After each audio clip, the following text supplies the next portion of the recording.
Il existe des noms effacés de la mémoire collective, des pionniers restés dans l'ombre, alors même qu'ils ont ouvert des voies nouvelles pour la science. Jean de Charpentier fait partie de ceux-là. Au XIXe siècle, ce scientifique discret a posé les bases d'une idée révolutionnaire.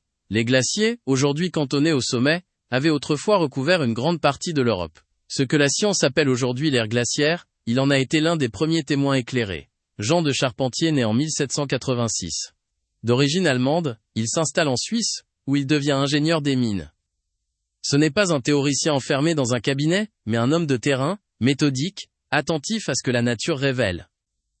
En arpentant les Alpes et les vallées suisses, il remarque un phénomène étrange.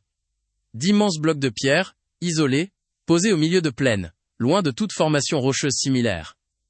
Ces blocs erratiques, pesant parfois plusieurs dizaines de tonnes, semblent avoir été déplacés par une force que la géologie classique ne sait expliquer. Il rejette les théories classiques de l'époque, comme les déluges ou les mouvements sismiques, et avance une hypothèse bien plus audacieuse. Ces roches ont été transportées par des glaciers anciens, aujourd'hui disparus.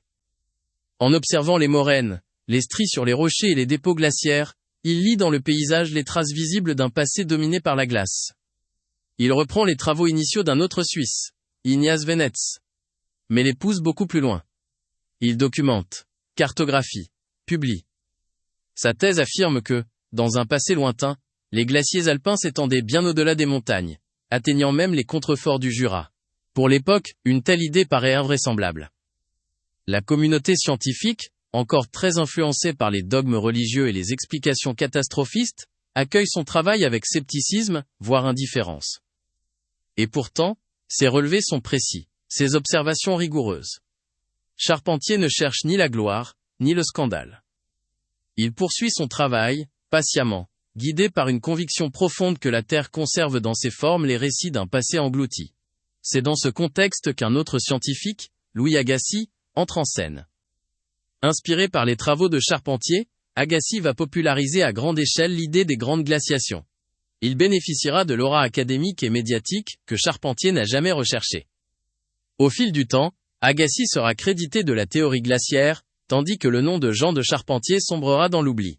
Mais l'histoire finit toujours par retrouver ses fondations.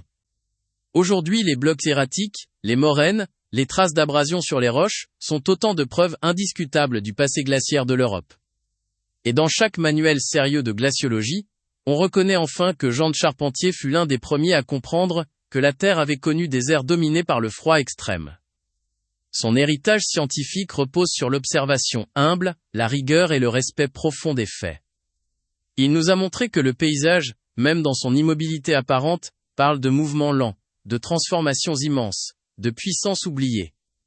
Jean de Charpentier, sans polémique, sans éclat, a dévoilé une vérité glaciale qui dormait sous nos pieds. Son nom mérite aujourd'hui de retrouver la place qu'il n'aurait jamais dû perdre, celle d'un pionnier, lucide et courageux, de la glaciologie moderne.